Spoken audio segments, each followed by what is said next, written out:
transition from the Roman world to the early Middle Ages has long been described as a moment of rupture, the fall of cities, the collapse of institutions, and the arrival of so-called barbarian peoples.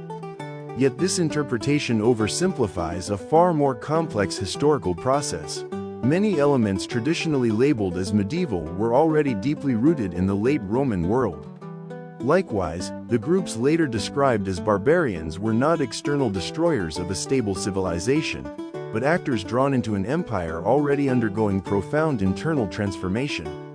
To understand this transition, we must examine society, culture, and historiography together, tracing lines of continuity as well as change.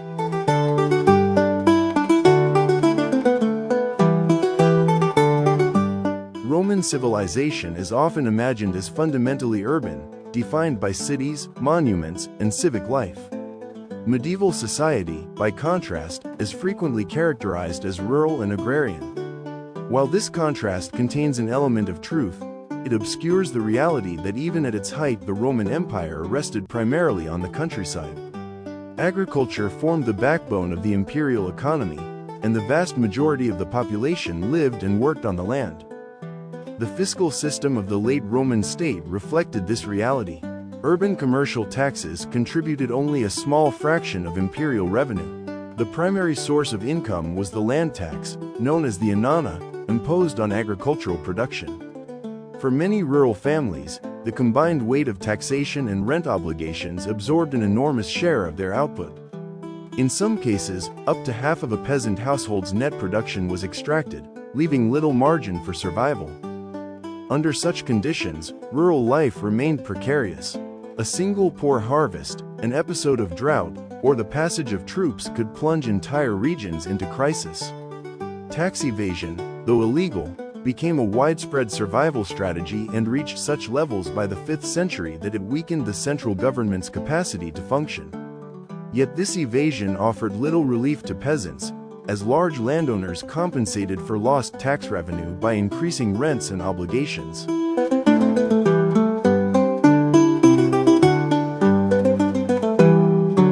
The condition of the rural population at the end of the Roman Empire shows striking continuity with that of the early medieval period. Most productive land was concentrated in large estates owned by powerful elites, including the emperor himself. The majority of farmers worked as tenants, bound by contracts that required rent payments, shares of the harvest, or compulsory labor. During the reign of Constantine, many peasants were legally classified as coloni, a status that tied them to the land and restricted their freedom of movement. These semi-free workers represent the direct predecessors of medieval serfs. Although the specific forms of obligation evolved over time, the fundamental structure of rural dependence changed little with the end of imperial rule. Compulsory labor, often imagined as a distinctly medieval burden, had already been imposed by the Roman state on the poorest segments of society. Inefficient agricultural techniques, soil exhaustion, excessive taxation, and military requisitions defined rural life in the late Roman West. Against this background, there is little evidence of a sudden collapse following the disappearance of Roman authority. In certain regions, the removal of imperial taxation and standing armies may even have eased pressures on local populations.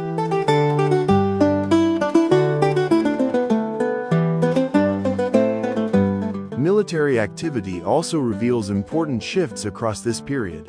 In earlier centuries, Roman armies operated primarily along distant frontiers and relied on sophisticated logistical systems. Their economic impact on civilians was felt mainly through taxation. In the late Empire, however, large military contingents moved across the interior, often poorly supplied and dependent on forced requisitions from local estates. Although compensation was theoretically promised, it rarely arrived. Communities located along major military routes lived under constant threat. This pattern began to change in the early Middle Ages, when warfare became more localized and tied to regional centers of power. While violence did not disappear, its economic burden became less systemically destructive than in the late imperial period.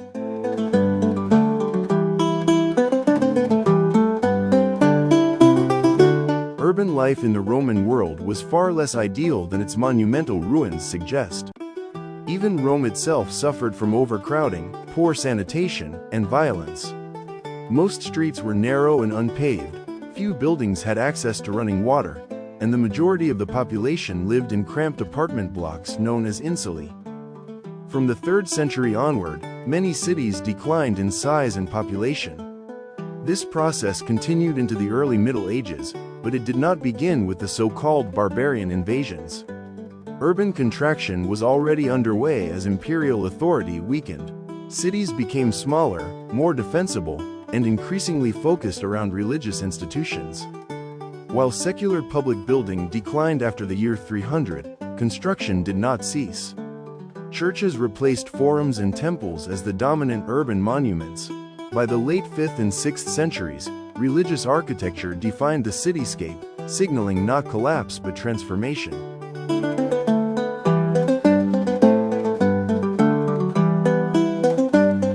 Although urban decline accelerated, building activity did not cease entirely. After the year 300, private investment in public monuments largely disappeared, with one major exception: churches. Imperial authorities continued to sponsor construction, but such projects were increasingly concentrated in politically significant cities. By the late 5th and early 6th centuries, urban construction had become predominantly religious. Churches, often funded by both the state and local elites, came to dominate the urban landscape. Some rivaled earlier civic monuments in scale and splendor, signaling a profound reorientation of urban life.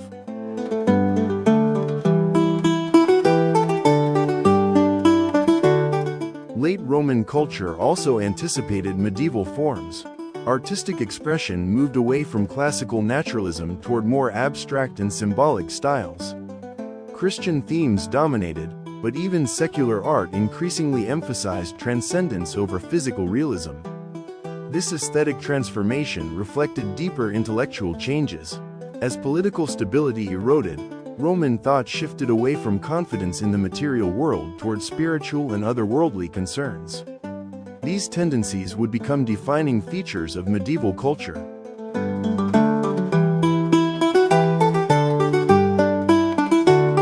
One of the most significant social transformations concerned the residence of elites.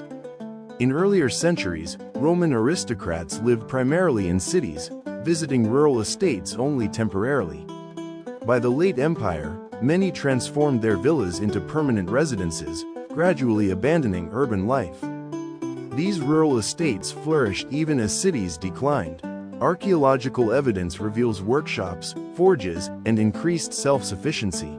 Landowners gained legal and military autonomy, fortifying their residences and exercising private authority. In this way, they became the rural elite that would dominate medieval society.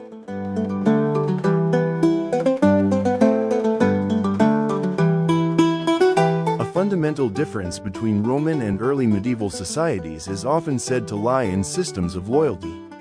Roman ideology emphasized loyalty to the state, while medieval society revolved around personal bonds. Yet personal allegiance was deeply rooted in Roman tradition. Since the Republic, patron-client relationships structured social life. Clients owed obedience and respect, while patrons offered protection and assistance.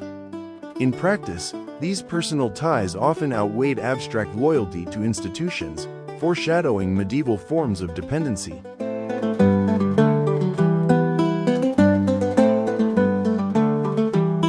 The position of women demonstrates further continuity.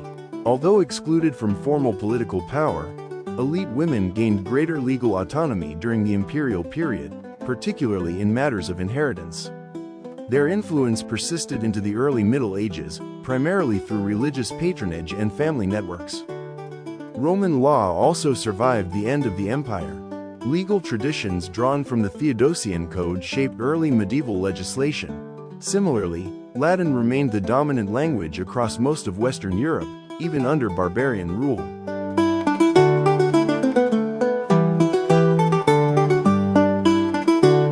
The transition from Roman to barbarian rule did not fundamentally alter linguistic realities. Latin remained dominant across most of Western Europe. Roman law likewise survived, transmitted through simplified legal codes that shaped medieval jurisprudence. Education declined gradually. While higher learning remained valued, elementary education became increasingly fragile. Literacy persisted among certain urban groups, but by the 7th century signs of broader decline became evident.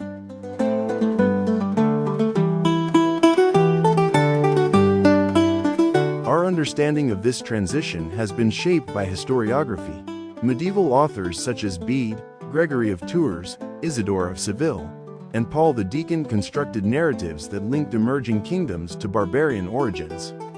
In modern times, historians debated whether these groups destroyed Rome or renewed it. The Germanist view emphasized invasion and rupture, while the Romanist perspective stressed continuity. Today, historians increasingly recognize that barbarian migrations were not the primary cause of Rome's fall. Rather, these groups were drawn into an empire already weakened by internal forces.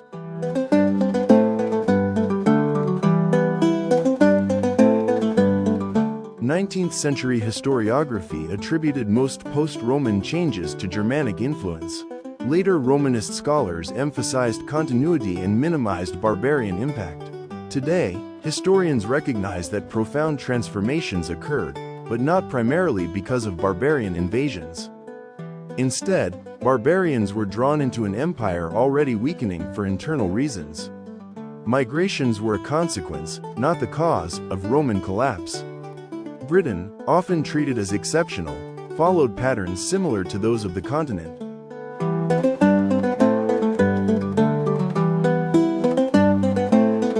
The transformation of the Roman world was neither sudden nor catastrophic. It was a long process shaped by continuity and adaptation. The early Middle Ages did not emerge from the ashes of Rome alone, but from the gradual reconfiguration of a society already in transition. By understanding this complexity, we move beyond myths of decline and invasion toward a richer interpretation of Europe's past.